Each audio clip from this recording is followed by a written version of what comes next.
irmãos como Frelimo, MPLA, a ZANU-PF do Zimbábue, Chama Penduzo da Tanzânia. Eu gostava que me trouxesse um pouco do seu parecer, porque que acha que as coisas funcionam desta forma? Tudo bem, olha, se calhar primeiro voltar um bocadinho ao Ivandro, quando questiona Jair acerca da estrada. Houve o primeiro conselho coordenador do Ministério de Transporte e Logística, no Pelour, com Antônio... O Antônio não, o Machombe, João Machombe. O João Machombe diz que o Mesquita ele foi populista, porque não havia nenhum dinheiro. Porque o Banco Mundial tem critérios para fazer empréstimos.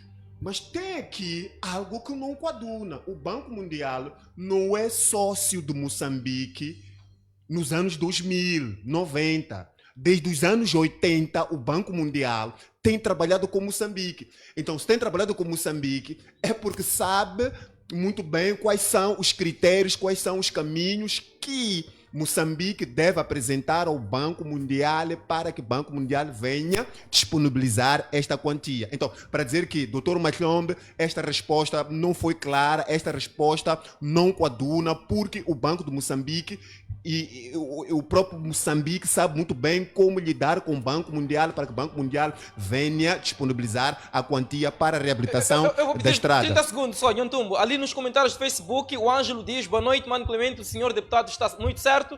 Eu sou da Zambésia, distrito de Namakura, mas minha mãe tem 53 sacos de arroz e não tem como vender porque aqui querem 1000 meticais cada saco. Lá está, um comentário que vai, portanto, de encontro com o que o Luís esteve aqui a dizer. Não, isto eu falei ontem. Por quê? Porque quando a pessoa vive num lugar distante e a via de acesso não facilita e o Estado, infelizmente, não ajuda nesses pequenos... Este é um micro, pode ser um micro negócio, ainda não está na fase de macro negócio. Então, o investidor, o comprador, o cliente, ele tem que negociar com a pessoa que tem o estoque e se a pessoa quer vender, por exemplo, a 1000 meticais, eu digo, olha, eu venho ter consigo, vou sacrificar a minha viatura, mas venho ter contigo, mas você vai ter que me vender esse saco de arroz aqui a 300 meticais. E a pessoa fica entre a espada e a parede. Então, alô? Isto... alô, muito boa noite. Boa noite, Clemente Carlos. Boa noite, Hélio Antumbo. Boa noite, Evandro. Pois. Boa noite. Abdul Gafur? Exatamente, Abdul Gafur Jaime Camuga. Tem um minuto, meu amigo. Clemente Carlos e os painelistas. Esses homens, isto que eles fizeram não trata-se de aumento salarial, mas sim dar ao povo moçambicano o trocadinho que resta nos bolsos deles quando eles dirigem a uma bomba próxima para abastecer as suas viaturas. Aquele trocadinho que resta é uns 50 meticais ou 49 meticais. Eles dizem, isso aqui para mim é um centavo, não tenho nada para fazer. Ao invés de estar assim na rua, eu vou jogar aqui esse centavo para um mísero mendigo que está ali a mendigar o pão. E é o que eles exatamente fizeram. Isso trata-se de lançar migalhas para o povo moçambicano.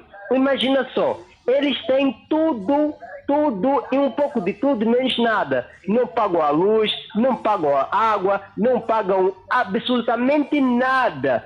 E o povo moçambicano que paga tudo isso para eles terem do bom e do melhor é que está a sofrer. Por favor, que tomem vergonha na cara e que não viesse aqui a divulgar esta informação que é falsa. Por favor. O povo moçambicano já sofre para pagar a roupa que eles mesmos estão a vestir, a água que eles consomem, a alimentação, tudo deles é o povo moçambicano. O mínimo que eles até poderão fazer é acrescentar mais este valor que pode servir para o salário. Há empresas até que não pagam salário. Há empresas que têm atraso salarial. Imagina só, como é que ficamos? Por favor, quem é de direito por favor, saiba governar este país e não fazer ato para destroçar os nossos corações, nos deixarem em corações espedaçados. Por favor, isso dói muito. Em poucas palavras, eu, Abdul Gafur Jaime Camuga, tinha a comentar isso.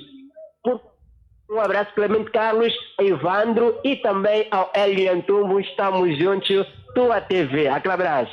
Muito obrigado, coração. Abdul Gafur é nosso amigo também, comentador aqui na TV, e passou então para deixar este comentário.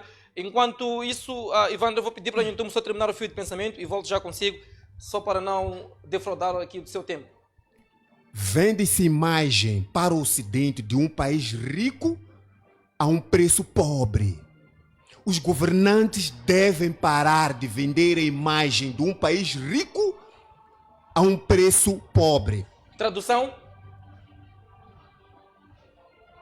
Temos realmente um país de leis a leis invejável que na região da Interlândia, na região da SADC, na África no seu todo, a Europa, a América, a Ásia, sabe que existe um país muitíssimo abençoado que tem como nome Moçambique. Em tudo, clima, terra, oceano, o brilho em si de Moçambique, recursos hídricos, recursos naturais, recursos marinhos. Agora, indo concretamente para o que eu estava a dizer, é preciso primeiro visitar a história para compreender a questão que o meu colega Evandro estava aqui a colocar. A situação da Mabora, a situação de todas essas empresas que faliram. Houve um propósito aqui. Nós primeiro temos que compreender o que aconteceu com o NAMO, o DENAMO e MANO. Esses três eram movimentos nacionalistas que juntaram-se e formaram a Frelimo.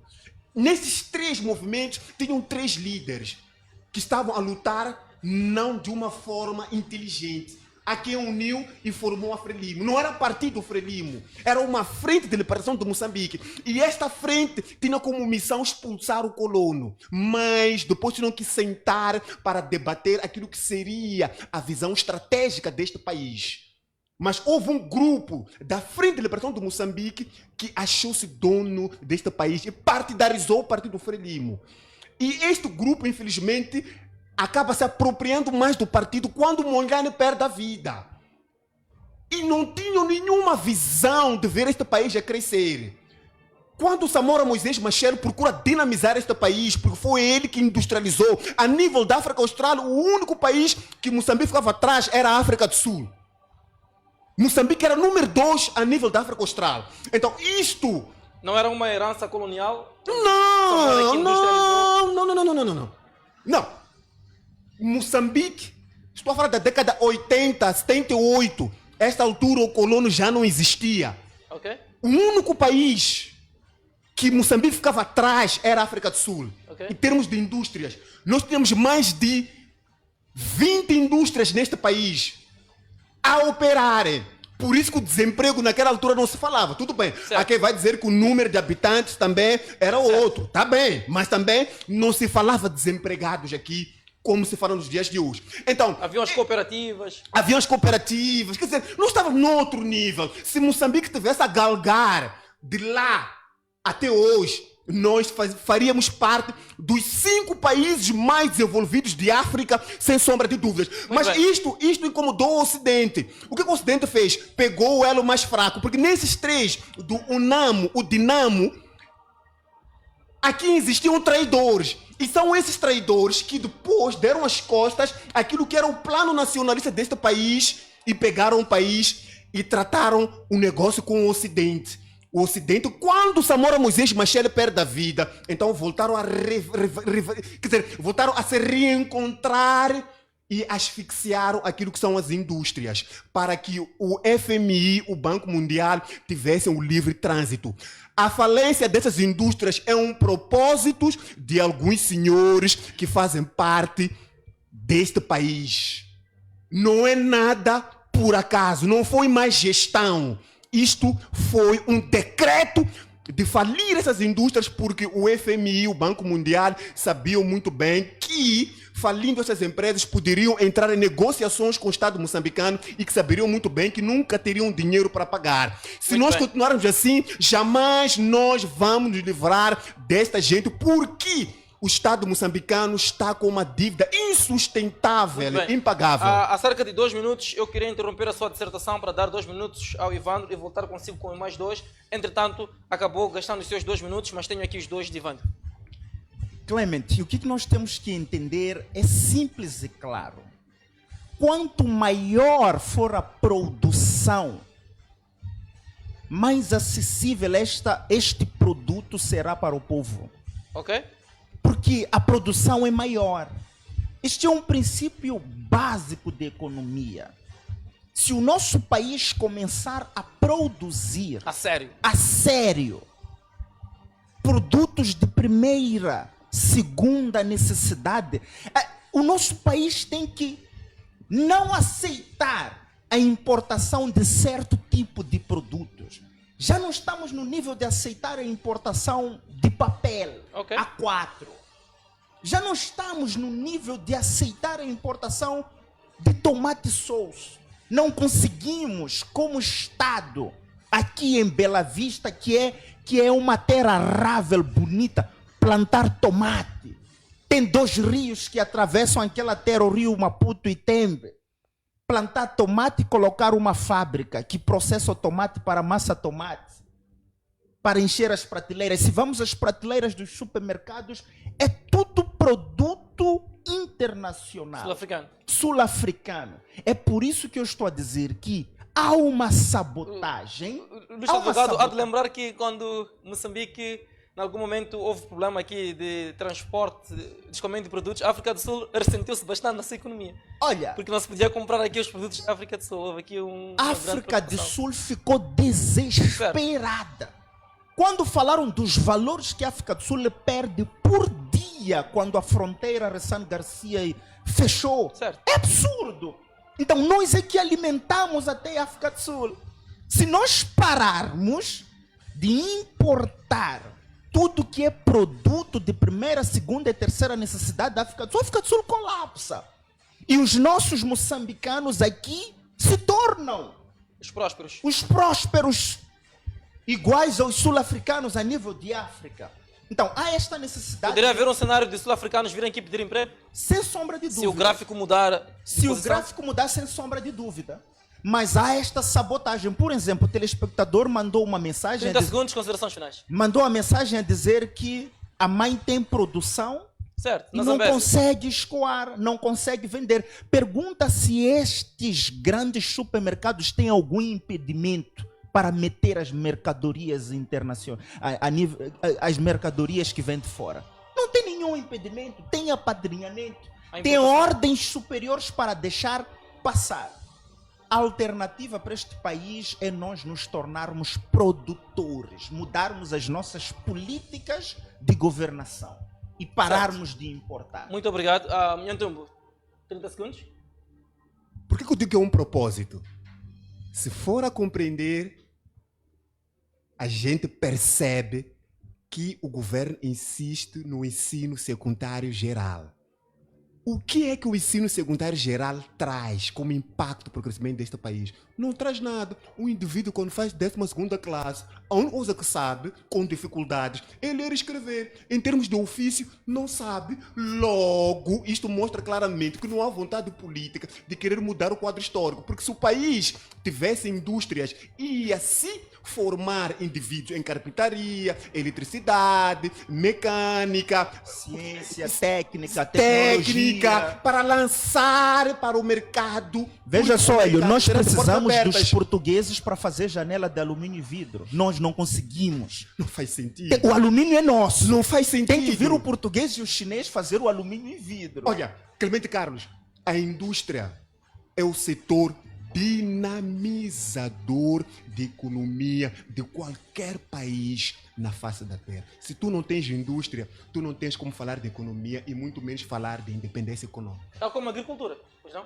Não, a agricultura é que dá vida à indústria. Ok. Se nós temos, por exemplo, uma indústria de sumo É porque a agricultura terra. A agricultura é a base, mas a indústria vem e dá o know-how ao país. Flexibiliza o processo do agricultor. Porque o agricultor, ele trabalha a terra, mas precisa transformar o algodão. A roupa que tu tens é o algodão. Quem é que traz?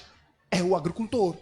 É a terra. Veja só, quem lidera o processo, por exemplo, de exploração só de matéria ou de matéria-prima para a construção, areias pesadas, pedra, são os chineses. Ok? Nós, os moçambicanos, não conseguimos ir tirar pedra, partir pedra para a construção. Não conseguimos ir tirar areia em Comate. Tem que estar lá os chineses, os portugueses. Estas atividades tinham que ser exclusivas, porque não tem ciência. É só um moçambicano com a pá escavadora, com um caminhão, e retirar. Mas nós temos que esperar. O nosso Muito governo permite que nós esperemos. É para mim um prazer imenso estar sempre nesta portanto, fabulosa companhia. Falo sim de Vandro Massingi e também de Hélio Nhantumbo, deputado na Assembleia da República e também analista, ativista social e político, portanto, respectivamente. Agradecer então a vossa presença, mas também agradeço a si, estimado telespectador, caro internauta ligado a nós desde o início desta programação, ou assim que se juntou a nós ao longo da mesma. Eu sou Clemente Carlos, foi então a edição desta quarta-feira do Faça o Seu Juízo. Voltamos amanhã, pese embora o feriado, não estaremos alheios, estaremos aqui para trazer o essencial da informação a si. Como sabe, trabalhamos para si, estimado telespectador, e com muito prazer que o fazemos.